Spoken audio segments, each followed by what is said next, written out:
Hello, hello, hello, and welcome to another episode of enLIGHTen with Viv and Deb.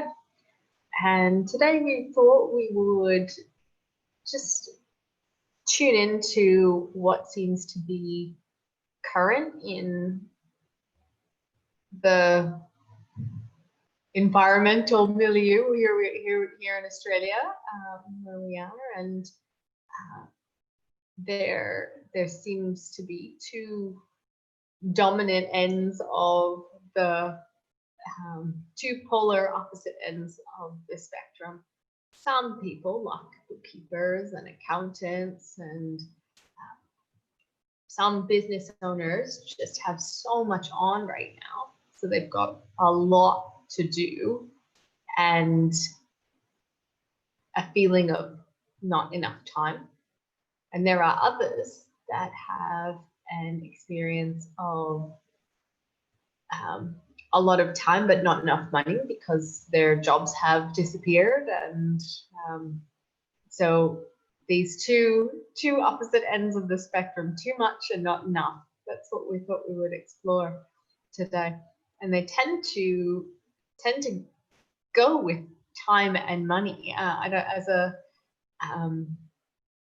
I certainly remember as a business owner that trying to keep that steady point where there's sufficient of all of these resources, time and money, and the feeling inside when it's either way. So I wonder what comes to you. What comes to me is it never rains, but it pours. It's either pouring time or it's pouring money. Not many people have the experience, fewer have the experience of it's pouring money. But in this instance, yes, many are feeling it's a pouring work or demands. And of course, money follows that. When you are working and producing, then there's money attached to that. But then you're feeling like, I just want a bit of space and time. Yeah, there's so much on. I got to work, 12 hours a day to keep up with the demands. And yeah. So it's either a drought or it's pouring. A monsoon. And not just this little, yes, it is a aphorism, which means like a thing that is quoted through time, a small expression that encapsulates a lot of meaning. Well, there you go. This is, why do we have these sayings that are across culture and across time? Because it's the way of life. That life does not turn up for us organized just perfectly. We'll get this perfect amount of rain in these perfect times and occasions so that all is as one would wish it to be. Yes. And it's an encouragement for us to recognize that perhaps this kind of measuring in enough or not enough might actually be a trap that causes us suffering. Yeah. So what is the continuum? If up this end is an experience of free space, time, I have time, and I do not have the resources that I need, i.e. money, and up the other end is not enough time and spaciousness, but lots of the resources that I have. What's the continuum that these two extremes are sitting on? They're the polarities. Empty and full, would you say? And they are opposite because, as you said, the money is a value exchange, and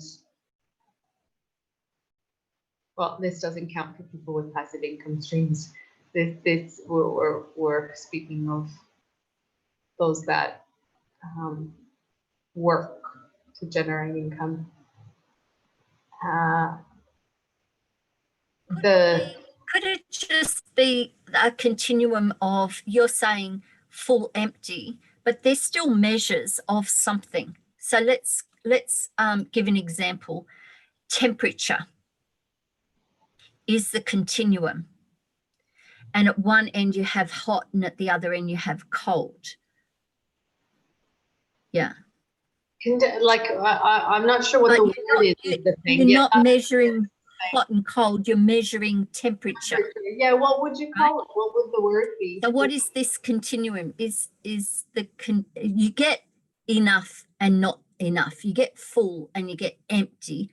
But what is it that we're the continuum? I'm not quite sure what the continuum would be called. Neither am I. Yeah, I don't know what we would. So it's because full and empty are gauges of. Correct. Of. Zipping enough, not enough, or gauges of occupiedness, I guess. But like,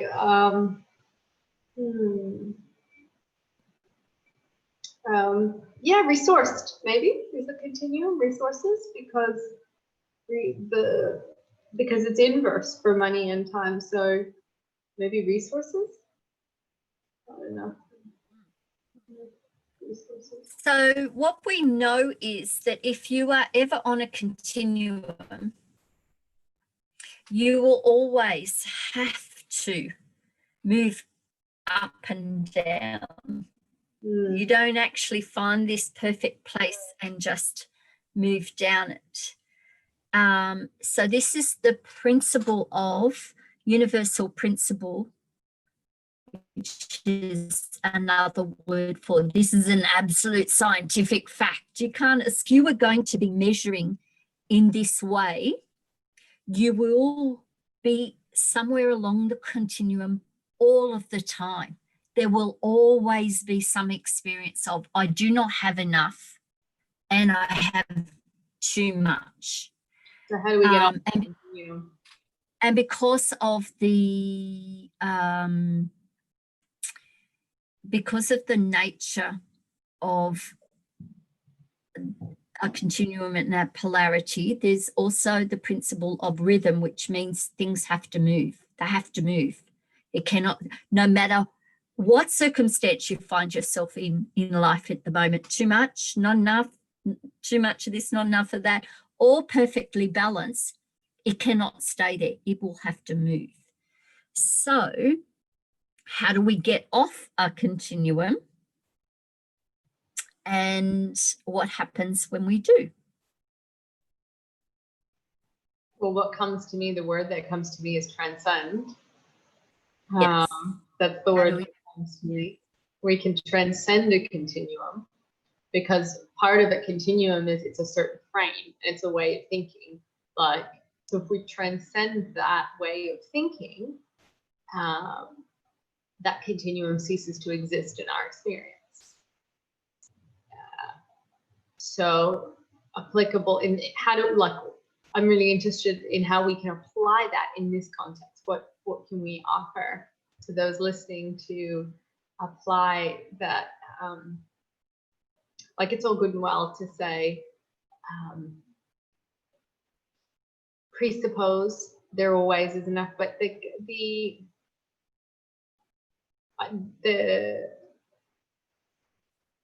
piece of transcendence, like the what would you call it? Next level, I guess, is there just is, but there still leaves something else that feels unformed. So returning to the, you're asking how do we transcend this, saying the opposite is not the answer. that will just swing us down the other end for a little bit, right? So if I say I don't have enough time, let me say I have all the time I need. Yeah. Or let me be as if I have all the time I need. It's still on that continuum of there's a quantity and it's either enough or not enough. Yeah. If we look at temperature, though, we can recognize by comparison that it is relative. So if I'm looking at temperature, there is no absolute cold and absolute hot. Mm-hmm. Things can always get hotter, things can always get colder, right? Mm-hmm. Mm-hmm. Mm-hmm. In our material world, there is absolute zero, which is not yet discovered in the universe, and there is not some absolute temperature that can't get hotter. There's like 600,000 degrees Celsius is the sun, for instance. You know, so when we're thinking about hot, we might be thinking, oh, 50 degrees Fahrenheit. That's pretty darn hot. A human being can't survive in that, but there's much, much, much, much, much hotter, right? So 50 degrees Fahrenheit is actually quite mild compared to the temperature in the middle of the sun. Yeah. And, you know, minus 20 is cold, but actually quite mild relative to absolute zero. So 0 degrees Fahrenheit, is it cold? Probably not for a Canadian in the middle of their winter. They're like, oh, please let it just be 0 and not minus 20.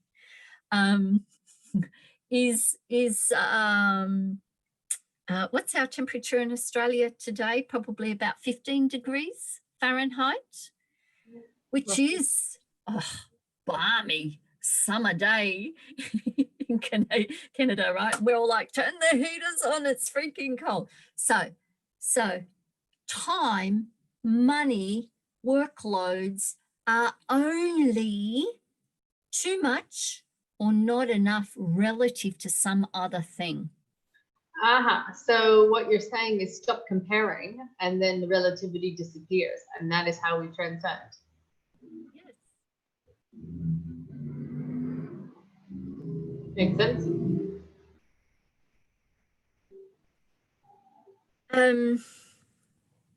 So transcending this is to recognize, oh, if I am feeling I do not have enough, I can go compared to who or what. And then I can know that what I just made up in my experience, I've created that limit for myself. And I can then bring my attention to being present and see what is here. And what is here I can use to be moving forward. This actually creates within us a sense of spaciousness, and that can bring us to the third principle that we're touching on today, and that is what is that principle called? As within, so without, as without, so within, and how they correspondence, the law of correspondence, right?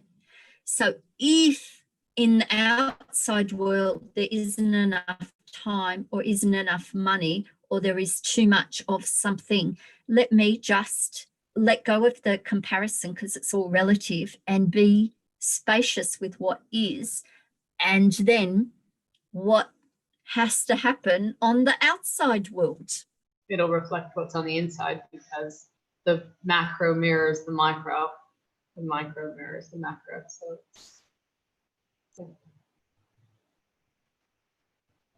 how does this apply? How can we help make application of this to what's going on in our current climate of kind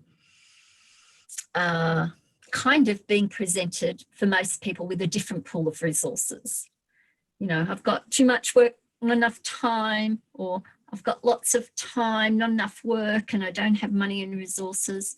How do we make application specifically to dealing with this circumstance? Yeah, I was just thinking about that. Well, first thing I would say is release the concept of normal, because there's a lot of talk around, things are going back to normal, like here in Australia, COVID restrictions are lifting as of yesterday, June 1st. Things are starting to, restaurants opening back up for 50 people, and things are slowly starting to shift. And so there's this concept of normal, which implies comparison. Yes. The minute we have that concept of normal, we're just smacking ourselves back into that continuum. Yes. So let us release that. Like, the invitation is, let go of this idea of normal and just appreciate what's here today. What I would think is a practical way to use this information is, one, start to pay attention to how the mind is labeling things. This is normal, this is not normal, going back to normal, or enough. I have too much of this, not enough of that. Just be aware and sensitive of that, and know that this is what the mind does to try and create the illusion that we know what's normal or stable or should be out in the world. And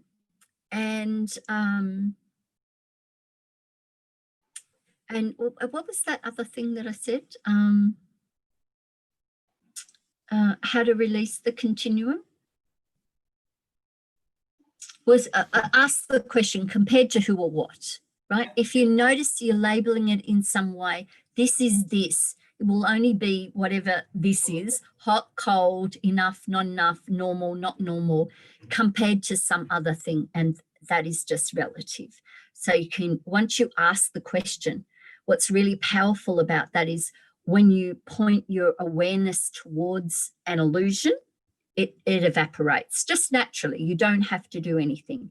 And then you can go, oh, what is actually here before me? Let me just engage with it, which is a form of being present, which we know lots of science around the power of now.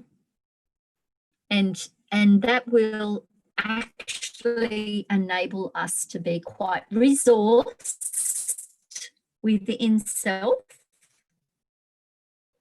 and then we will find finally too.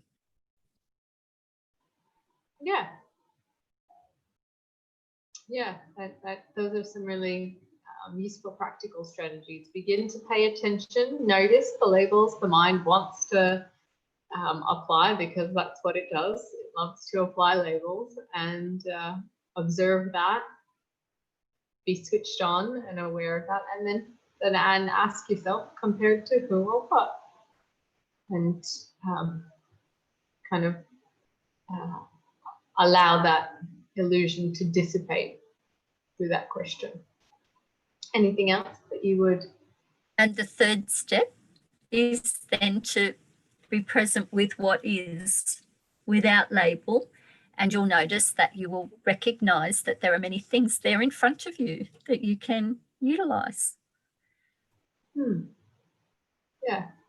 And of course, we know that the third step, to be present there with what is in front of you, is scientifically the path to happiness and fulfillment and contentment and all the things that we actually really want in life. So, and this is a practical way of being in, or Lao Tzu's being with the Tao, the Tao, which is being with all of the energetic creative forces where magic happens, the Tao.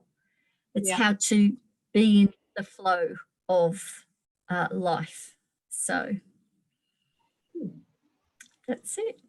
Sounds like a good place to wrap up today's episode. Hope that was enriching and enjoyable for you. As always, if you have any questions, then let us know. Not this month, but next month on Tuesday, we're actually starting a study group for the Tao, Living the Tao, on Tuesday nights. On the first Tuesday of every month, we'll have that study group. So if you want some more information about that, that is that's there, and I'll pop a link to that on the Intrinsic Brilliance site in the comments. I just want to say that was completely unscripted. It is a perfect lead in to inviting people to that study group, but I would just want to say it out there. That was completely unscripted and led beautifully to being able to make that invitation. I love when things happen in flow. Well, none of this is scripted. That's the whole point. I know. Nothing that happens on enLIGHTen is scripted. It's like, yeah, freestyling. Yes. So, yes. And there is also coming up so it is the 2nd of June, about 2 weeks from now, our program on reparenting, which is also another beautiful way of learning how to be with self in a way that really allows our inner self to bloom more fully. So if you're hearing this and any of this resonates with you, please feel welcome to reach out to us and find out how you can be part of either of those two things. Wonderful. Thank you, my dear. We'll wrap up here and see you back for tomorrow's episode of enLIGHTen. Bye for now.